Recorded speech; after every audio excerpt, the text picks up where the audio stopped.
اما بعد فاعوذ باللہ من الشیطان الرجیم بسم اللہ الرحمن الرحیم وَأَذِّن فِي النَّاسِ بِالْحَجِّ يَأْتُوكَ رِجَالًا وَعَلَى كُلِّ ضَامِرٍ يَأْتِينَ مِنْ كُلِّ فَجٍّ عَمِيقٍ۔ محترم بزرگوں، بھائیوں، اللہ تبارک و تعالیٰ کا احسان ہے کہ اللہ تبارک و تعالیٰ نے ہمیں ایمان اور اسلام کی دولت عطا فرمائی، اور اللہ تبارک و تعالیٰ نے ہمیں حضور صلی اللہ علیہ وسلم کی امت کے اندر پیدا فرمایا۔ ابھی حج کا وقت چل رہا ہے، کچھ باتیں آپ حضرات کے سامنے پچھلی مرتبہ حج کے متعلق آ چکی کہ جیسے ہی آدمی کے اوپر حج فرض ہو جائے تو اس کی ادائیگی میں جلدی کرنا چاہیے۔ بیت اللہ جہاں جا کر ہم حج کرتے ہیں، حج کے ارکان بیت اللہ کے آس پاس ادا ہوتے ہیں۔ یہ بیت اللہ تجلیات الہی کا مرکز ہے، یعنی اللہ تعالیٰ کی تمام رحمتیں وہاں اترتی ہے۔ سب سے پہلے حدیث کے اندر ہے کہ روزانہ بیت اللہ پر 120 رحمتیں اترتی ہیں، اور پوری دنیا میں جہاں کہیں بھی اللہ کی رحمت اترتی ہے تو وہ سب سے پہلے بیت اللہ پر اترتی ہے، اس کے بعد میں وہاں سے تقسیم کی جاتی ہے۔ تو بیت اللہ، کعبۃ اللہ، خانہ کعبہ، یہ اللہ کی تجلیات کا مرکز ہے، جہاں جا کر ہم حج کے فرائض ادا کرتے ہیں۔ یہ ہمارے لیے بڑی ہی خوش قسمتی ہے کہ ہمیں اللہ اپنے گھر کی زیارت کے لیے اور اپنے گھر کا طواف کے لیے اللہ ہمیں قبول کرتا ہے، اور بندہ صرف اللہ کے لیے یہ سفر کرتا ہے، ورنہ وہاں بیت اللہ کوئی ایسی نقش و نگار کی چیز نہیں ہے، کوئی پتھروں کی عمارت ہے، کوئی ایسی پرانی عمارت نہیں ہے جیسے کوئی تاج محل ہو یا کوئی اور چیز ہو، بلکہ ایک چھوٹا سا گھر ہے، لیکن اس کی نسبت یہ اللہ سے جڑی ہوئی ہے۔ وہ اللہ کا گھر ہے اور ہمارے لیے قبلہ ہے۔ سارے ایمان والوں کا دل یہ بیت اللہ کی طرف جھکا رہتا ہے۔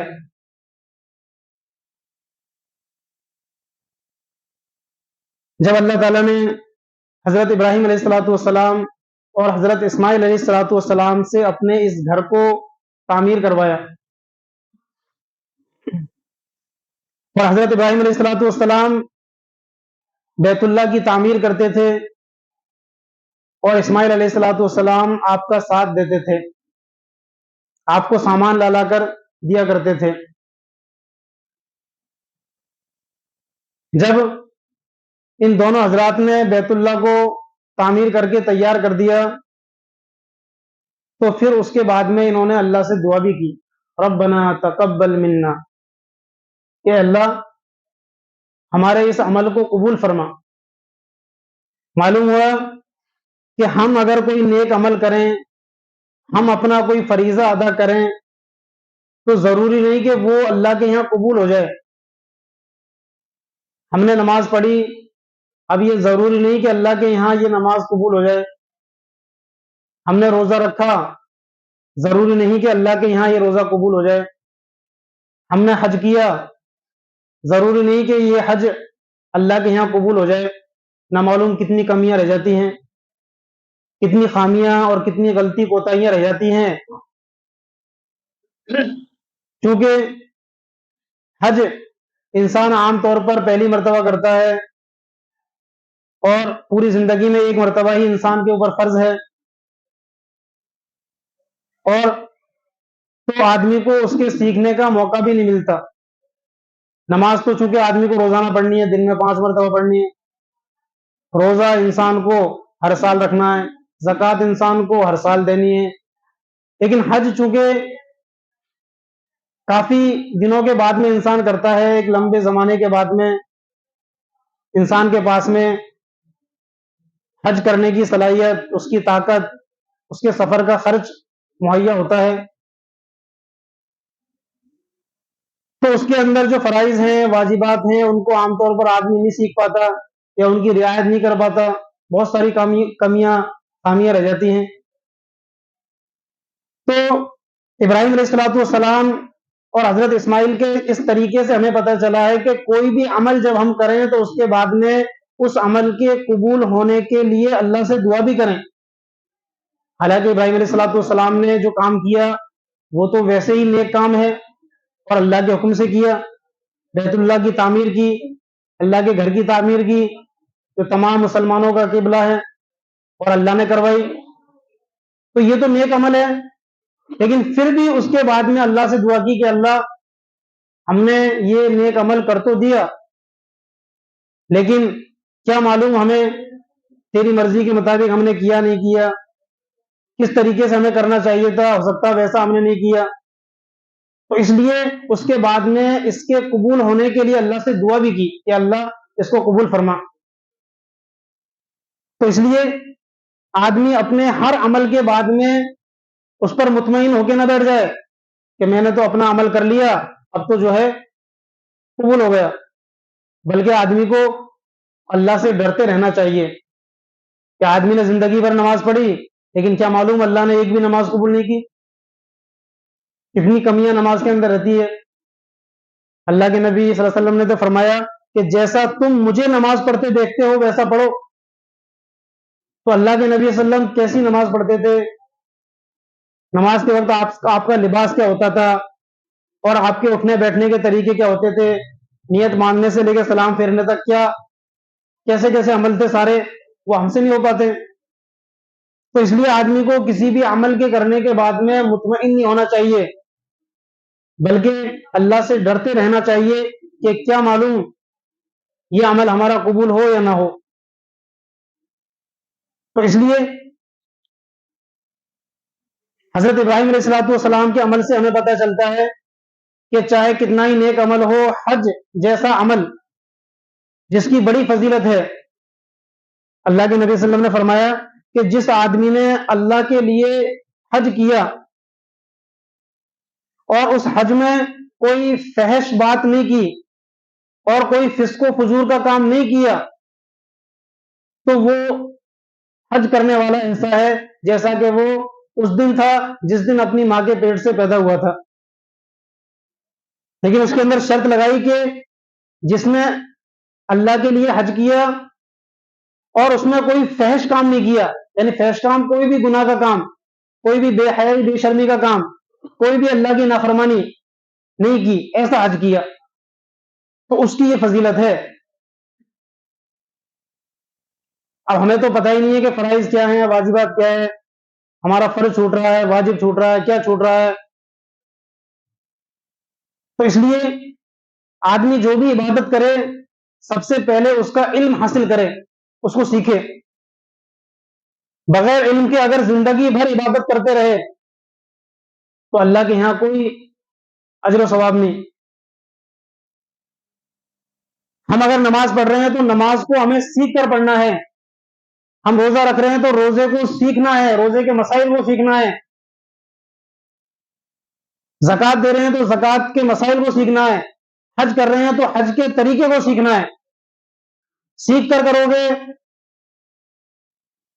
تو اللہ کے یہاں اجر و ثواب ہے اور اللہ کے یہاں وہ قبول ہوگا، اور اگر بغیر سیکھے کر لیا تو وقت بھی برباد، پیسہ بھی برباد، اور اللہ کے یہاں کوئی اجر و انعام نہیں۔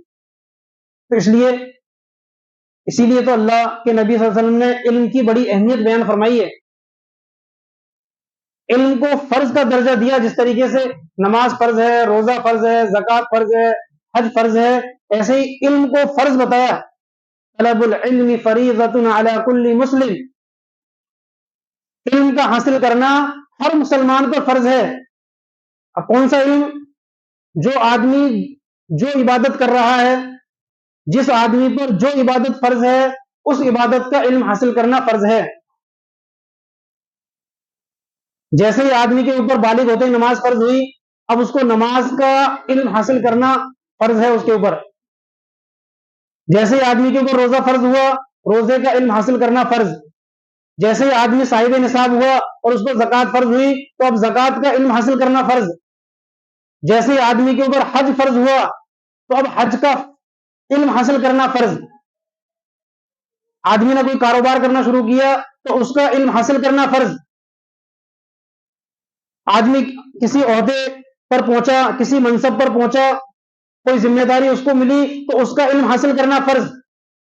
آدمی نے کوئی کاروبار شروع کیا، کوئی تجارت شروع کی، کوئی کام شروع کیا تو اس کا علم حاصل کرنا فرض. جو بھی کام آدمی کرے گا اس کا علم حاصل کرنا فرض ہے. اور جو کام ہم کریں گے اس کا علم حاصل کر کے اس کام کو کریں گے تو اس میں کامیابی ملے گی. سیکھ کر کریں گے، سمجھ کر کریں گے تو اس میں کامیابی ملے گی. اور بغیر سیکھے بغیر سمجھے کرو گے تو اس میں کوئی کامیابی نہیں ہے بلکہ ناکامی ہی ناکامی ہے. اس لیے حج یہ ارکان اسلام میں سے سب سے آخری رکن ہے اور زندگی میں ایک ہی مرتبہ فرض ہے، اور عام طور پر اکثر لوگ ایک ہی مرتبہ کر پاتے ہیں. اس لیے آدمی اس کو سیکھ کر کرے، سمجھ کر کرے، جانے سے پہلے اچھی طرح ساری چیزوں کو سیکھے. کیا معلوم دوبارہ موقع ملے نہ ملے. اس لیے آدمی کوئی بھی عبادت کو کرنے سے پہلے اس کا علم حاصل کر لے، اس کا علم سیکھ لے. تو جب حضرت ابراہیم اور حضرت اسماعیل علیہ السلام نے بیت اللہ کو تعمیر کر کے تیار کر دیا تو سب سے پہلے اللہ سے دعا کی کہ اللہ اس کو قبول فرما. اور اس کے بعد میں اللہ نے پھر حضرت ابراہیم علیہ السلام کو ایک حکم دیا، وَأَذِّن فِي النَّاسِ بِالْحَجِّ، کہ اب میرے بندے آپ لوگوں میں حج کا اعلان کر دو. یعنی بیت اللہ بن کے تیار ہو گیا، تعمیر ہو چکا، مکمل ہو چکا. اب آپ لوگوں میں اعلان کر دو کہ لوگ جو ہے اس بیت اللہ کا حج کریں. اب بیت اللہ جہاں اس وقت آباد تھا، کوئی آس پاس آبادی نہیں تھی، کچھ نہیں تھا، جنگل تھا، وہاں اللہ تعالیٰ حکم فرما رہے ہیں کہ آپ اعلان کرو. حضرت ابراہیم علیہ السلام نے سوچا کہ یہاں میری آواز کون سنے گا، آس پاس کوئی انسان بھی نہیں ہے. تو چونکہ اللہ کا حکم تھا، چاہے وہ سمجھ میں نہیں آ رہا کہ یہاں کون آواز سنے گا، لیکن چونکہ اللہ کا حکم ہے اس لیے اس کو ماننا ہے، اس پر عمل کرنا ہے. تو اللہ تعالیٰ نے فرمایا کہ آپ تو اعلان کرو، آواز پہنچانا یہ ہماری ذمہ داری ہے. جیسے ہی آپ یہ اعلان کرو گے تو لوگ آپ کے پاس میں پیدل چل کر آئیں گے، دور دور سے، یعنی بہت دور سے پیدل چل کر بھی آئیں گے اور دبلی پتلی اونٹنیوں پر سوار ہو کر بھی آئیں گے. دبلی پتلی اونٹنیوں پر سوار ہونے کا مطلب یعنی وہ اتنے دور سے آئیں گے اونٹنی پر سوار ہو کر کہ ان کی اونٹنی چلنے کی وجہ سے، لمبے سفر کی وجہ سے جو ہے بالکل دبلی پتلی ہو چکی ہوگی. چنانچہ ایسا ہی ہوا کہ اس وقت سے لے کے آج تک ہر سال جو ہے بیت اللہ کا کتنے لوگ جو ہے حج کرتے ہیں اور پورے سال جو ہے اس کا طواف ہوتا ہی رہتا ہے. وہاں جو ہے پیر رکھنے کو جگہ بھی نہیں ملتی. تو یہ کیا ہے؟ یہ ابراہیم علیہ السلام کے اخلاص کی برکت ہے کہ آپ نے جس اخلاص کے ساتھ میں، جس محنت کے ساتھ میں بیت اللہ کو تعمیر کیا، اس کے بعد میں اللہ سے قبولیت مانگی کہ اللہ اس کو اب قبول فرما، تو اللہ نے اس کو ایسا قبول فرمایا کہ اس وقت سے لے کے آج تک آباد ہے اور قیامت تک آباد رہے گا. تو اس لیے ہمیں بھی اگر یہ موقع ملے، اگر اللہ نے ہمارے اوپر بھی حج فرض کیا ہے تو ہم اس میں آگے پیچھے نہ ہو بلکہ فوراً جو ہے پہلی فرصت میں اس کو کرنا چاہیے. آدمی اس کو تاخیر نہ کرے، ورنہ دن بدن آدمی کے حالات جو ہے خراب ہوتے جاتے ہیں اور صحت اور تندرستی یہ ساتھ دینا چھوڑتی ہے اور پھر آدمی کو چاہتے ہوئے بھی موقع نہیں مل سکتا. بہت سے لوگ ہیں جن کی کافی تمنا تھی، سب کچھ ہے، مال ہے، لیکن اب آج ان کے ہاتھ پیروں میں اتنی طاقت نہیں ہے. وہ چاہتے ہیں کہ ہم حج کریں لیکن اب ان کے چلنے پھرنے کی ہمت نہیں ہے. تو اس لیے آدمی اس کو غنیمت جانے کہ فرض ہوتے ہی فوراً کر لے، وہ فائدے میں ہے، اور جو انتظار کرتا رہے گا کچھ معلوم نہیں کہ وہ اس کو پھر دنیا میں یہ موقع ملے یا نہ ملے۔ اللہ تعالیٰ ہم سب کو عمل کی توفیق عطا فرمائے۔